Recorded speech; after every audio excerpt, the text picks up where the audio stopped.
Hello, everyone. Now, I know that it's hard to keep up on top of what's going on in the Holy Land, but if you want to know more about what's happening here in Israel, I'm Aaron Porras, and this is the Weekly Review. And today in the United States, where the new Biden administration's Middle East foreign policy is finally just a little bit more fleshed out, leaving Israelis with a couple of concerns. With a slew of new directives, executive orders, and reversals of Trump-era policies, many worldwide are left wondering where they stand. The United Arab Emirates, for example, now waiting in limbo with respect to the $23 billion purchase of F-35 fighter jets from the Trump administration, which was advanced in part through the Abraham Accords for normalizing ties with Israel. Likewise, the sale of munitions to Saudi Arabia has been stalled pending review from the United States State Department. As for Israeli leaders, they too are waiting for further details in order to get ahead of any other potential conflicts of interest. With the new nominee for U.S. Ambassador to the UN, Linda Thomas-Greenfield, taking point this week and highlighting some of the other initial promises and changes that have now been made. So if I am confirmed as the U.S. Ambassador to the United Nations, I look forward to standing with Israel, standing against the unfair targeting of Israel, the relentless resolutions that are proposed against Israel unfairly. Additionally, Thomas-Greenfield vows to be a voice against the anti-Israel BDS movement, which she says, quote, verges on the anti-Semitic, following similar promises by acting U.S. Ambassador to the UN, Richard Mills. The diplomat's explaining that in order to effect change, the United States has to be an involved partner, as opposed to President Trump, who attempted to punitively withdraw from or renegotiate with several international organizations and agreements. But at the same time, returning to a more supposedly diplomatic approach to the Israeli-Palestinian conflict, officials are defending Biden's choice to restore support for the long-stalled two-state solution negotiations. This, in addition to resuming contact with PA leaders and restoring financial aid for the Palestinians under the guise of preserving stability.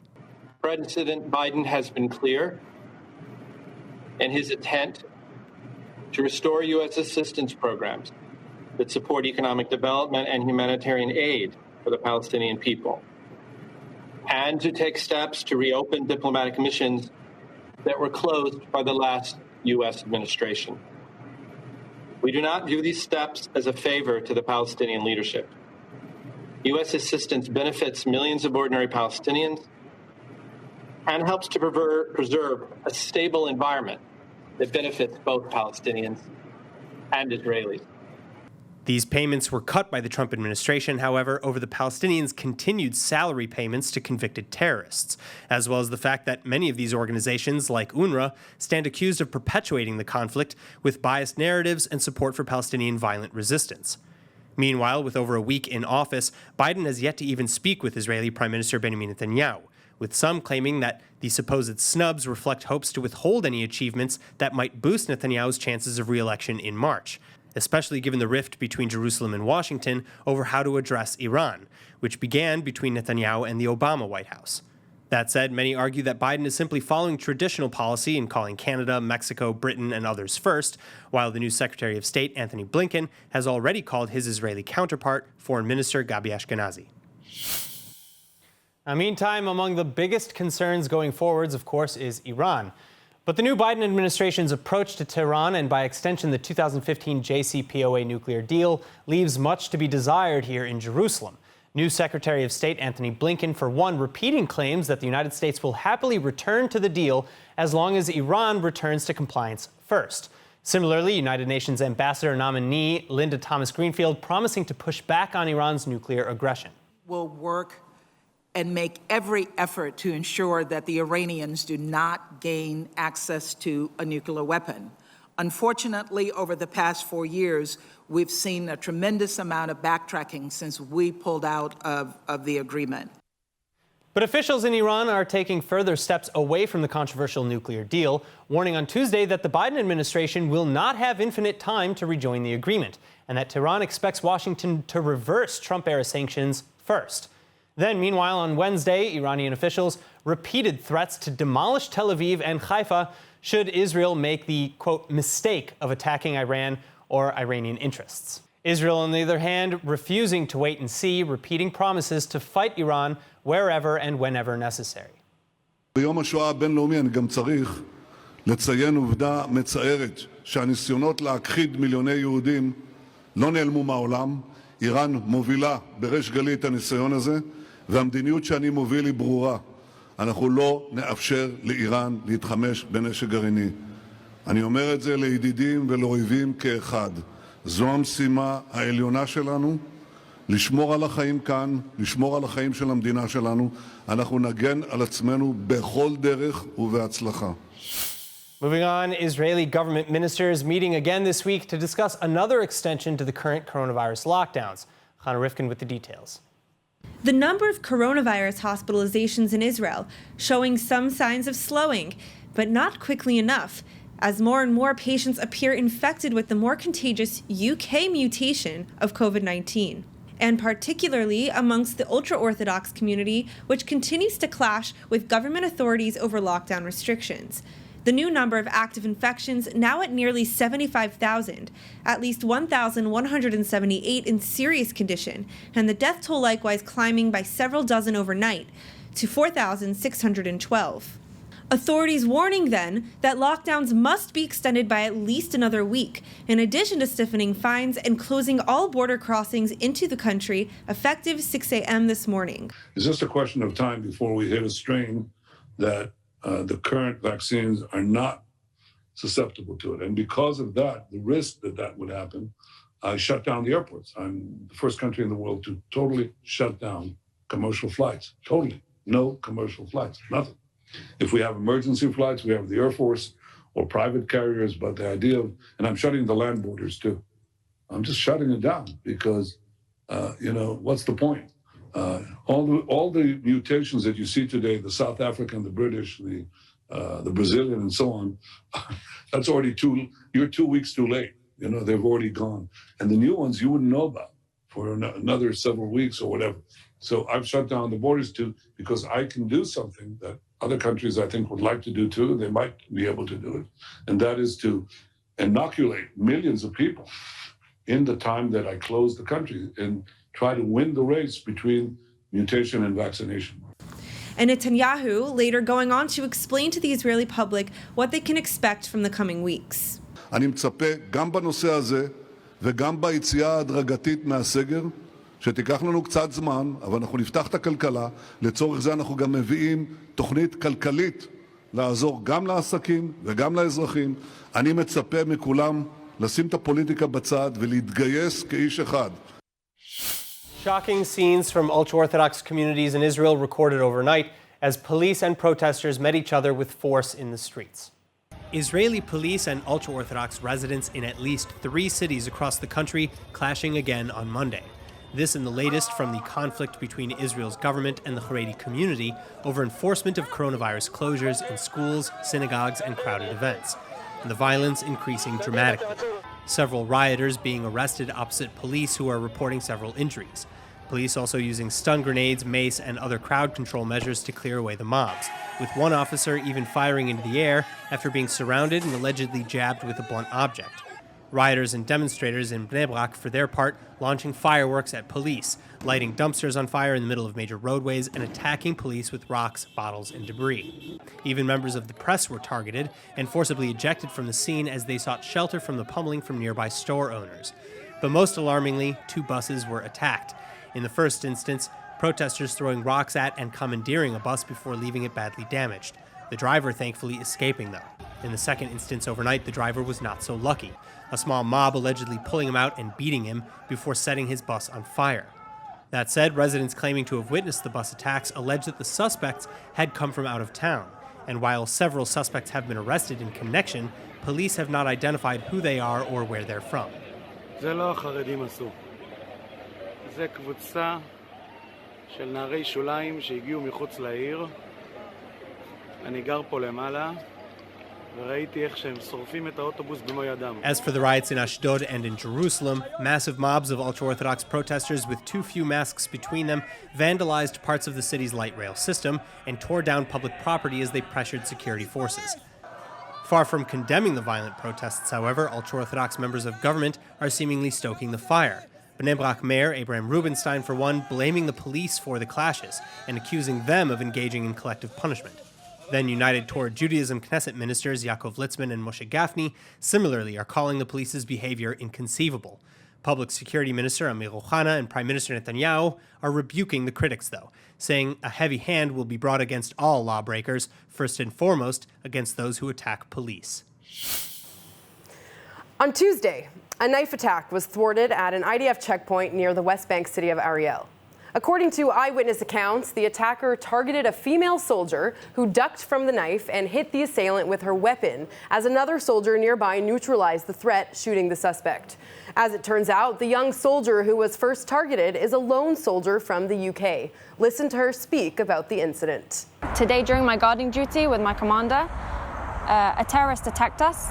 He first approached me with a knife in hand and jumped on top of me. I pushed him and gave him a few hits with my gun. Then he went to and from me and my commander, attempting to stab us. My commander shot one bullet through him and managed to neutralize the terrorist. And for that, we've been training all of my service, and for that, we were ready. The IDF shot down a drone crossing into Israeli airspace from Lebanon on Friday. Tweeting shortly after the incident, it had identified the drone as belonging to Hezbollah as it approached the border, and it would continue to protect Israel from attacks on its sovereignty. There were no reports of injuries or damage from the Hezbollah drone, but experts say it could be in retaliation for earlier strikes on Iranians in Syria. Hezbollah has long been an ally of Iran and its Middle East interests. North of the border, Syrian media reporting Israeli airstrikes just hours earlier near the city of Hama, killing 4 and damaging several homes, likely targeting Iranian-backed militia. If Israel is responsible, these were the first Israeli strikes in Syria since the change of administration in Washington, and the 5th attack on Iranian targets in the country in the last month. In Gaza, dozens were injured over the weekend in an explosion in Beit Hanun. The IDF says the building was being used as a storage facility for weapons meant to target Israel. IDF Arabic language spokesman tweeting that the explosion was the result of storing weapons inside residents' homes, adding that the ones who pay the price in the end are the innocent civilians. Local authorities say the cause of the explosion remains under investigation.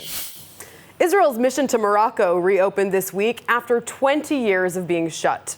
Former ambassador to Egypt, David Govrin, arrived in Rabat to take up the ambassador post following the signing of the normalization between the two countries, part of the U.S.-brokered Abraham Accords. The Israeli consulate in Dubai also opened 2 days after the Israeli embassy in the United Arab Emirates opened in Abu Dhabi, its capital. Foreign Minister Gabi Ashkenazi saying this is living proof of the changes in the region and the warm peace between us and countries in the region. This is an important day for peace and an exciting day in the framework of implementing agreements with the UAE and Morocco.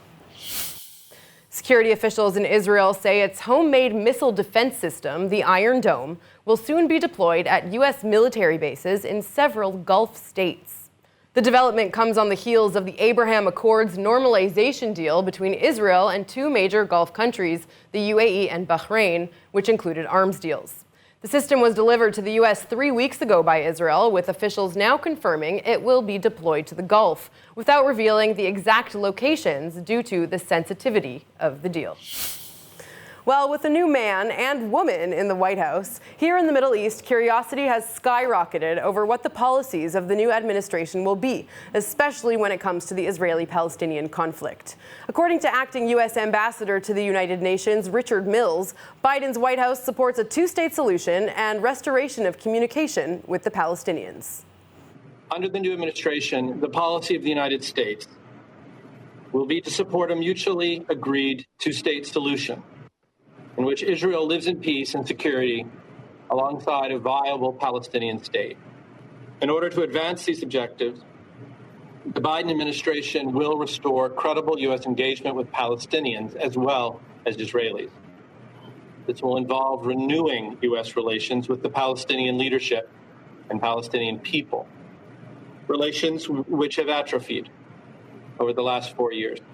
At the same time, I must be clear, the U.S. will maintain its steadfast support for Israel under the Biden administration. Okay, speaking of those Abraham Accords, which now includes the UAE, Bahrain, and Morocco, a new collaboration is in the works for kids. Israel's national youth baseball team for ages up to 12 is partnering up with Dubai's Little League for a revolutionary event where the only common language is baseball. Take a look. Israeli baseball is booming.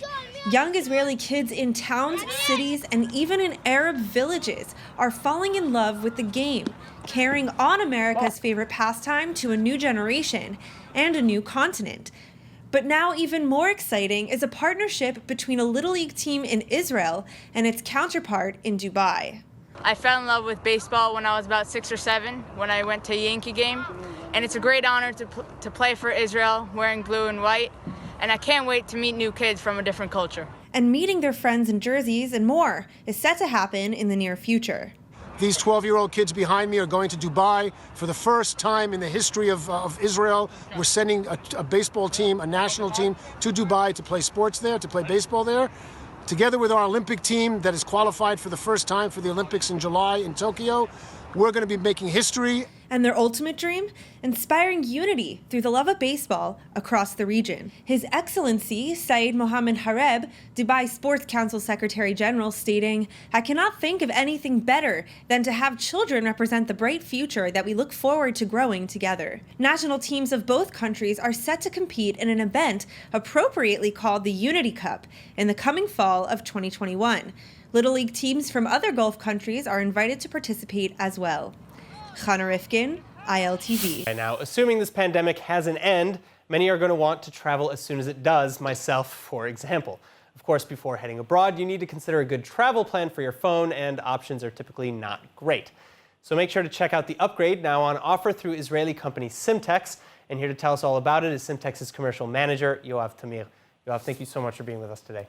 Pleasure. Thank you for having me here, Aaron. So, first of all, what is the technology here that we're talking about? Well, Simtex is a digital platform. We are offering global data connectivity for travelers everywhere. Basically, we are using eSIM technology. eSIM technology is a virtual SIM card. You don't need to insert a physical SIM card anymore. You simply get an email, you scan it, and you are downloading it, and basically you are free to use the profile that you get. And then basically it just automatically switches your data coverage from an international to a domestic account, or it just skews the reading of that and makes it all the same no matter what? It's all so simple. In only 3 clicks, you basically manage your own profile and you start surfing with the appropriate data bundle that you choose. So what's like the value of choosing Simtex over another overseas data plan that's temporary? That will both work overseas and. We aim to give a borderless or free global experience for travelers everywhere. We do it through connecting with over 600 networks in about 200 destinations. And the experience that you get is as if you are surfing with a local provider at most affordable rates.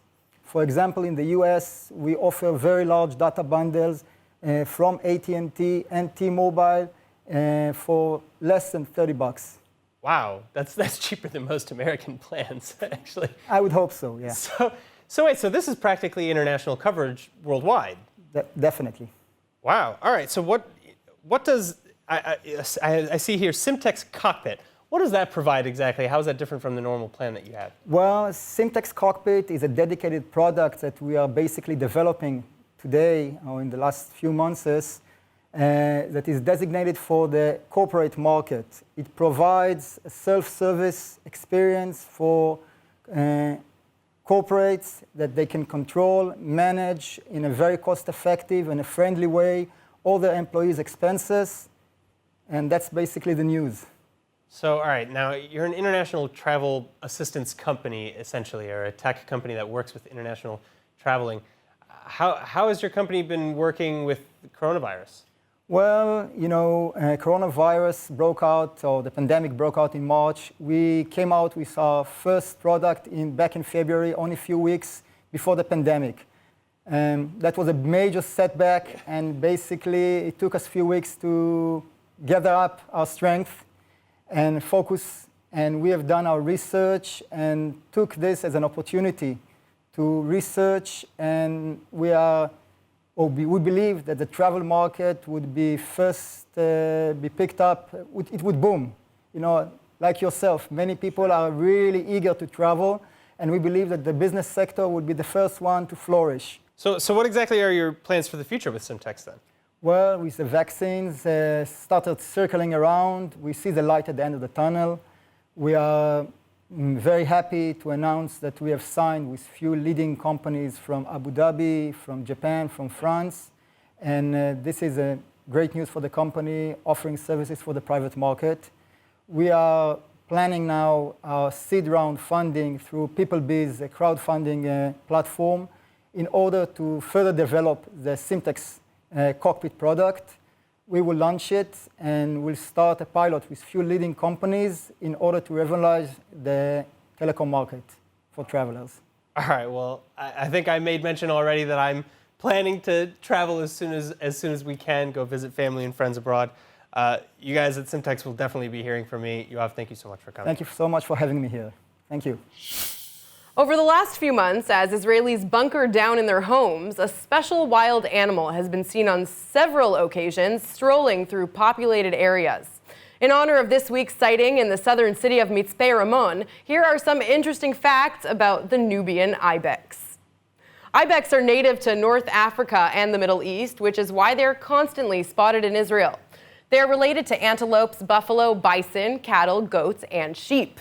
The Israeli ibex population is around 1,000 and has reportedly reached its carrying capacity. Ibex are herbivores, and the low nutritional value of their diet means the ibex must spend most of their day eating. Doesn't sound that bad. Ibex can jump more than 6 feet straight up without a running start. This helps them climb mountainous terrain. They live in groups called herds, segregated by gender, and the two herds usually meet only during breeding season. Now, if you needed a reason to be excited for summer, well, here it is. Pizza Hut Israel announced it would begin a trial for pizza delivery drones. The restaurant chain will have drones deliver several orders together to landing zones where drivers will pick them up and then bring them to individual customers. The landing zones will be approved by the government and located in spaces such as parking lots. According to a report in the Wall Street Journal, those drone trials are set to begin in June. And that's it for ILTV's Weekly Review. I'm Aaron Porras. See you next week.